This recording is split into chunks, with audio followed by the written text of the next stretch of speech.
আমি খিচুড়ি তেমন একটা পছন্দ করি না, সেজন্য খিচুড়ি রান্না করি না, কারণ আমি খিচুড়ি খেতে ভালোবাসি না। কিন্তু এভাবে খিচুড়ি রান্না করলে ভালো লাগে। বাসি গরুর মাংসের তরকারি আর ভাত দিয়ে, ঠান্ডা ভাত দিয়ে খিচুড়ি রান্না করলে এই খিচুড়িটা আমার অনেক পছন্দ। হ্যালো এভরিওয়ান, কি অবস্থা আছে? ওই সবাই ভালো আছেন? আমিও ভালো আছি।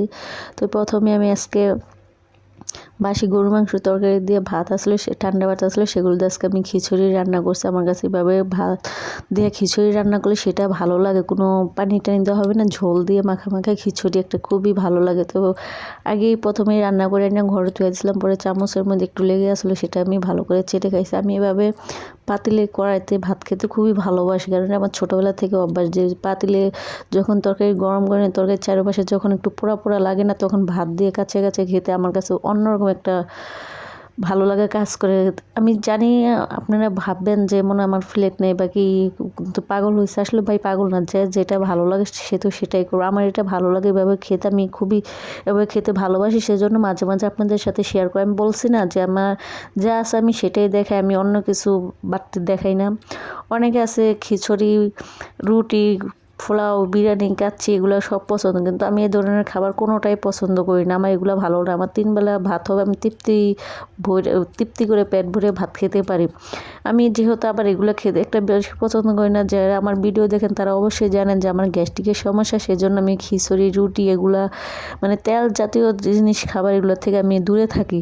যেহেতু আমার এগুলো খাইলেই অনেক খারাপ হয়েছে। আজকে একটা দেখেন মিষ্টি সিঙ্গারা খাইছি, সেই মিষ্টি সিঙ্গারা খাই আজকে আমার এই যে গ্যাস্ট্রিকের অবস্থা 12টা বেজেছে। তো এই তরকারি তো আমার আজকে না, তরকারি রান্না করছিলাম পরশুদিন, তো একটু রয়ে গেছে, সেটা দিয়ে ভাবলাম যে ভাত আছে, ঠান্ডা ভাত আছে, সেটা দিয়ে গরম করে খিচুড়ি রান্না করে খেয়ে ফেলাম। মাঝে মাঝে আমি এরকম করি, যেহেতু শীতকাল আসছে এখন বেশি সময় আমি এই সিস্টেমে খাওয়া দাওয়া করি। যেহেতু আমি একা একটা মানুষ, একবেলা রান্না করে 3 বেলা খাওয়ার চেষ্টা করি। বারবার একা মানুষের জন্য তো বারবার রান্না করা হয় না। যেহেতু আমার কাছে মানুষটা নেই, মানুষ রান্না করে কিসের জন্য? একটা ছেলে মানুষের জন্য, তার হাজবেন্ডের জন্য, তার ভালোবাসা মানুষের জন্য বা তার ফ্যামিলির জন্য। আমার তো কেউ নেই, আমি একা। সেজন্য আমি একবেলা রান্না করে 3 বেলা খাওয়ার চেষ্টা করি। কত সময় ঠান্ডা খাই, কত সময় গরম করে খাই। ভাই ব্যাচেলর মানুষ তো বুঝে না, যেভাবে যেখানে রাত সেখানেই খাই, কথাই তো আছে। আর গরিবের তো আল্লাহ ছাড়া কেউ নেই, যেহেতু আমার পাশে এখন আল্লাহ ছাড়া কেউ নেই। আর আপনারা সবাই দোয়া করবেন যাতে আমার কাছের মানুষটা খুবই তাড়াতাড়ি আমার কাছে চলে আসে। এই যে সামনে রোজা আসছে, ভাবছি কত আশা করছি যে এবার দুজনে একসাথে রোজা থাকবো।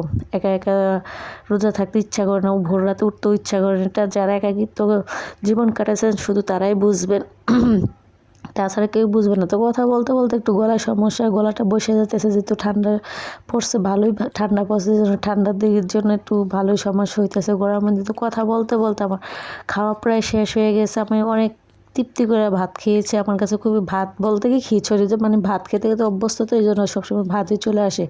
তো আজকে আমার খাওয়ার ভিডিওটা কেমন লাগছে অবশ্যই কমেন্টস করে জানাবেন। পরবর্তী আরেকটা নতুন ভিডিও নিয়ে চলে আসবো। আজকে এই পর্যন্ত, আল্লাহ হাফেজ।